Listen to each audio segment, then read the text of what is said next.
হোয়াটসঅ্যাপে আজকে কি দিয়েছে দেখেন তো।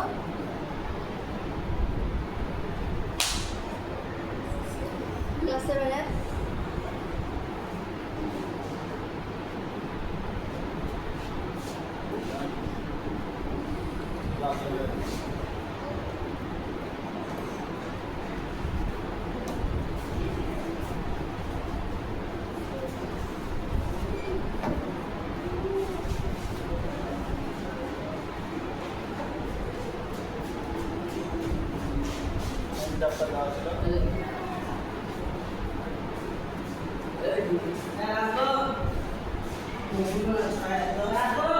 স্যার আমারটা বেশি হয়ে গেছে মোবাইল চালাতে।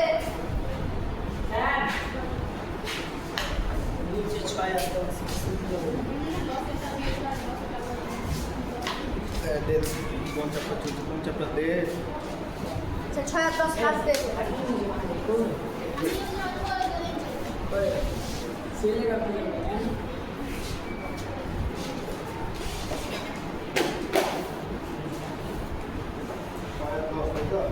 স্যার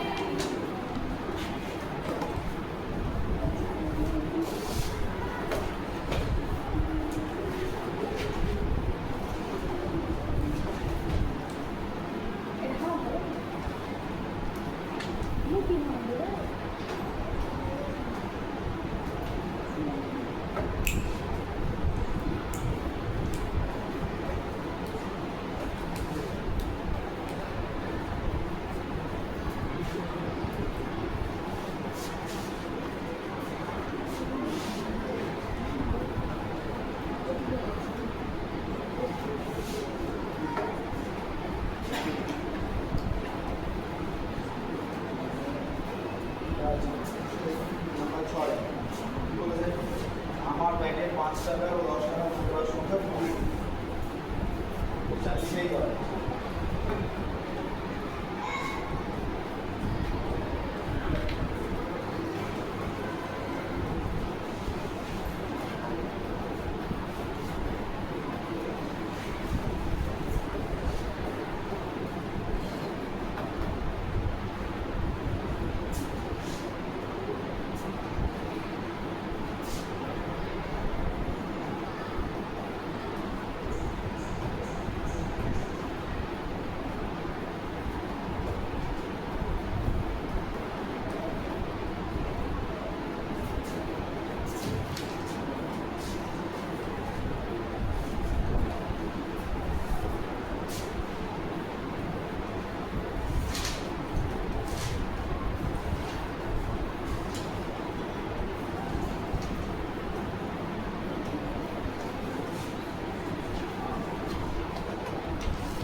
বলা আছে যে একটা ব্যাগ আছে যে ব্যাগে 5 টাকা আর 10 টাকা মুদ্রা রাখা আছে। মুদ্রা মানে কয়েন, মুদ্রা মানে কি কয়েন রাখা আছে। মোট কটা কয়েন আছে? 20 টাকা। এবারে সেই 20টা কয়েনের মোট মূল্য কত বলেছে? 145 টাকা। আমাদের এই অঙ্কটা যে সমীকরণ গঠন ও তার সমাধান মানে হচ্ছে বীজগণিত। তাহলে বীজগণিতের ক্ষেত্রে আমাদের তাহলে যে কোনো একটা চল ধরতে হবে x,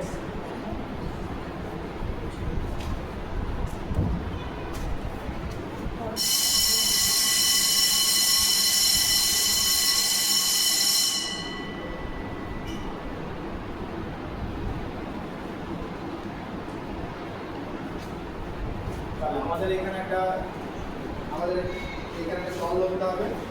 এই চলের নাম দিতে হবে আমাদের x। তাহলে আমাদের এখানে কি বলা আছে?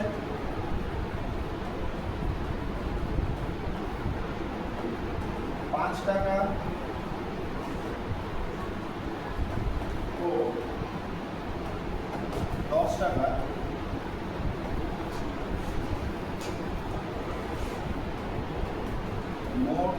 মুদ্রার সংখ্যা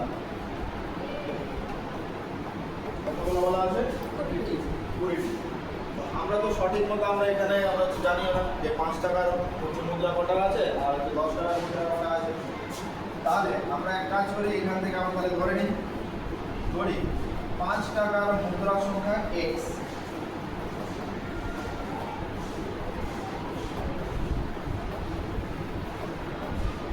টাকার মুদ্রা সংখ্যা কতগুলো? x হয়েছে।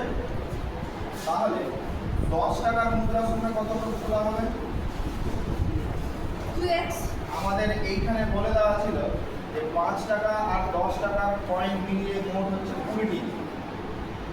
5 টাকার কয়েন আর 10 টাকার কয়েন মিলিয়ে মোট ছিল 20টি। এখানে বলে দেওয়া ছিল এর মধ্যে থেকে মোট আমাদের 5 টাকার আমরা কয়েন ধরেছি xটি। তাহলে 10 টাকার কয়েন কতগুলো হবে? 2x 5 এর সাথে কত যোগ করলে পরে 7 হবে? 2 then কি করে পেলি? 7 থেকে 5 মাইনাস করলি তো? হ্যাঁ সেম এখানেও তো তাই। x এর সাথে কত যোগ করলে পরে 20 হবে? তাহলে এটা আমরা যদি বের যদি করতে তাহলে পরে সেম 20 মাইনাস x, কি তাই তো? তাহলে এখানে আমরা সেটাই লিখছি, 10 টাকার মুদ্রার সংখ্যা সমান হচ্ছে 20 মাইনাস xt। বুঝলেন? এবারে আমাদেরকে এইখানে বের করতে বলেছে যে মোট তাহলে আমাদের কোন সংখ্যা কতগুলো ছিল? আমরা 5 টাকার মুদ্রার সংখ্যা ধরে আমরা ধরলাম x, আর আমরা 10 টাকার মুদ্রার সংখ্যা ধরলাম আমরা 20 মাইনাস x x। এবারে এখানে আমাদের আরেকটা জিনিস বলা আছে যে ব্যাগে মোট 145 টাকা আছে, মানে 5 টাকার কয়েন মিলে যতগুলো টাকা হয়েছে আর 10 টাকার কয়েন মিলে যতগুলো টাকা হয়েছে, এই দুই ধরনের টাকা একসাথে মিলিত হয়ে কত হয়েছে? 145 টাকা। তাহলে এটা আমাদের প্রশ্নে বলা আছে যে মোট হচ্ছে 145 টাকা, সেই কারণে আমরা লিখছি প্রশ্নানুসারে। আচ্ছা, আমাদের 5 টাকার মুদ্রার সংখ্যা কতগুলো আছে? xটি। তাহলে আমার কাছে যদি 5 টাকার আমার কাছে যদি 5 টাকার হচ্ছে মাত্র দুটি কয়েন থাকে, তাহলে আমার কাছে মোট কত টাকা আছে? আমার কাছে 5 টাকার কয়েন, এই 5 টাকার কয়েন আছে দুটো আছে। তাহলে আমার কাছে মোট কত টাকা আছে? 10 টাকা। সেই 10 টাকাটা আমি কি করে পেলাম? 5 × 2 হ্যাঁ সমান 10 ইয়ে এভাবে পেয়েছি তো? হ্যাঁ আমার কাছে 5 টাকা কয়েন আছে xটি। তাহলে এখন আমার কাছে কতগুলো টাকা আছে? একই জিনিস হবে 5 × x, 5 × x x, আর কি আর আছে 10 টাকার কয়েন আছে। 10 টাকার কয়েন কতগুলো আছে? 10 টাকার কয়েন আছে 20 মাইনাস x, এই যে লিখেছি। এবার আমাদের এখানে কি বলা আছে? এইখানে এবারে আমাদের এখানে বলা আছে যে এই দুটোর যোগফল মিলে আমাদের কত হচ্ছে? 145। এই হলো আমাদের সমীকরণ। এবার আমরা এখানে সমাধান করি।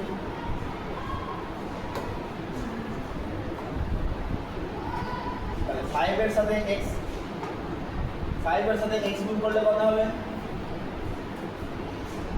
5x 5 এর সাথে x গুণ করলে পরে 5x 5x। এবারে এই 10 এর সাথে 3 গুণ করলে পরে 200 200, এই হলো 200। minus 10x এখানে আছে প্লাস, এখানে আছে মাইনাস, প্লাসে মাইনাসে Minus. মাইনাস।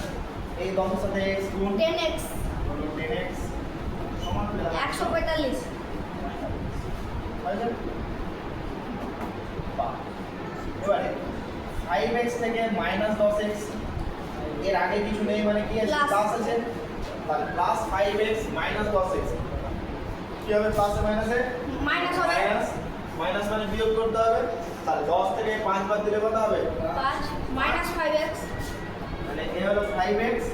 এবারে তো আমাদের 5 আর 10 এর মধ্যে বড় কে? 10। 10 ওর চিহ্ন কি আছে? মাইনাস। সেই জন্য minus মাইনাস সমান 145 by এবারে এইখানে ছিল প্লাস 200, প্লাস 200 টাকা আমি এই পাশে আছে সমান বিয়োগ হবে। যাচ্ছি ডান দিকে, তাহলে কি হয়ে যাবে? বিয়োগ হবে প্লাসটা হয়ে যাবে মাইনাস, তো সেটা হলো 200। এর আগে কিছু নেই মানে প্লাস আছে, আবার তাহলে এর আগে প্রশ্নে যখন প্লাস আছে তাহলে প্লাসে মাইনাসে কি হবে? Plus minus minus. তাহলে মাইনাস আমাদের আমরা যদি 200 থেকে আমরা 45 বাদ দিই 145 বাদ দিই তাহলে আমাদের কত হচ্ছে? শুধু 55। আর 145 আর হচ্ছে 200 এর মধ্যে কে বড়? 200 বড় সেই জন্য মাইনাস হবে। ওর চিহ্ন বসে গেল মাইনাস। এইদিকে আগে থেকে ছিল -5x। এরপরে বা x x সমান কত আসছে? x সমান আসছে মাইনাস -55 বাই মাইনাস 5 বাই -5। কেন আমরা বাই বললাম? তার কারণ এইখানে -5টা এইদিকে হয়েছিল গুণ, এইদিকে আসলে কত হয়ে যাবে? Half half. সমানে যখন মধ্যেখানে সমান থাকবে তখন আমাদের এই দিক থেকে মাইনাস এই দিকে আসলে করা হবে প্লাস, এই দিকে প্লাস থাকলে পরে এই দিকে আসলে করা হবে মাইনাস, এই দিকে গুণ থাকলে পরে এই দিকে হয়ে যাবে ভাগ, আর এই দিকে ভাগ থাকলে পরে এই দিকে হয়ে যাবে গুণ। তো আমরা এই যে এই ভাগটাকে আমরা ভাগ আকারে না লিখে আমরা ভগ্নাংশের আকারে লিখি এইভাবে। বুঝলে? তাহলে উপরেও মাইনাস নিচেও মাইনাস, মাইনাস মাইনাস এটা যাতে ক্যান্সেল হয়ে গেল -মাইনাস। 5 11 55 5 দিয়ে 55 কে কাটলাম 5 11 55 সমান 11। তাহলে x সমান আমরা কত পেলাম? 11 আমাদের এখানে কি জিজ্ঞাসা করেছিল? যে কোন মুদ্রার সংখ্যা কতগুলো আছে। তাহলে আমরা দেখি কোন মুদ্রার সংখ্যা কতগুলো আছে। অতএব x আমরা কার ক্ষেত্রে ধরেছিলাম? 5 আমরা 5 টাকা কয়েনের ক্ষেত্রে ধরেছিলাম। তাহলে 5 টাকা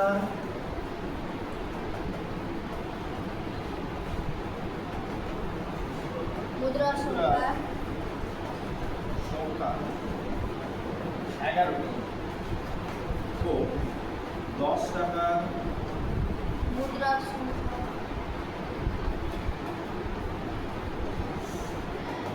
মুদ্রার সংখ্যা 20 - 11 সমান 9